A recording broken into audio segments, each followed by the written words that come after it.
पाटील आहे। मी या ठिकाणी गाडी पार्क करून मेडिकलमध्ये औषध घेत होतो आणि 2 मिनिटात माझ्या गाडी एकदम मोठ्याने आवाज आला। मी बाहेर बघतो तर माझी गाडी लाईनच्या 4 गाड्या एकदम हे गेल्या।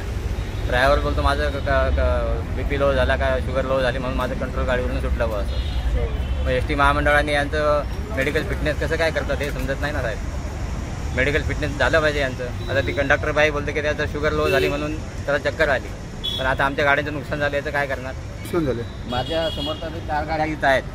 तो म्हातारा पुढे एक ओल्डेज होता, तो गाडी चालवत होता, त्याला मागून STने ठोकलं। त्याचं नशीब चांगलं की तो बिचारा वाचला, पण त्याची गाडी अडकली त्या ठिकाणी म्हणून ती गाडी चाकाखाली बघा तुम्ही, म्हणून ती गाडी थांबली। नाही तर अजून पुढे की त्यांनी किती गाड्या उडवल्या असता काय माहिती। किती वाजता झाला प्रकार? आता एक 15 मिनिटं झाली फक्त बस।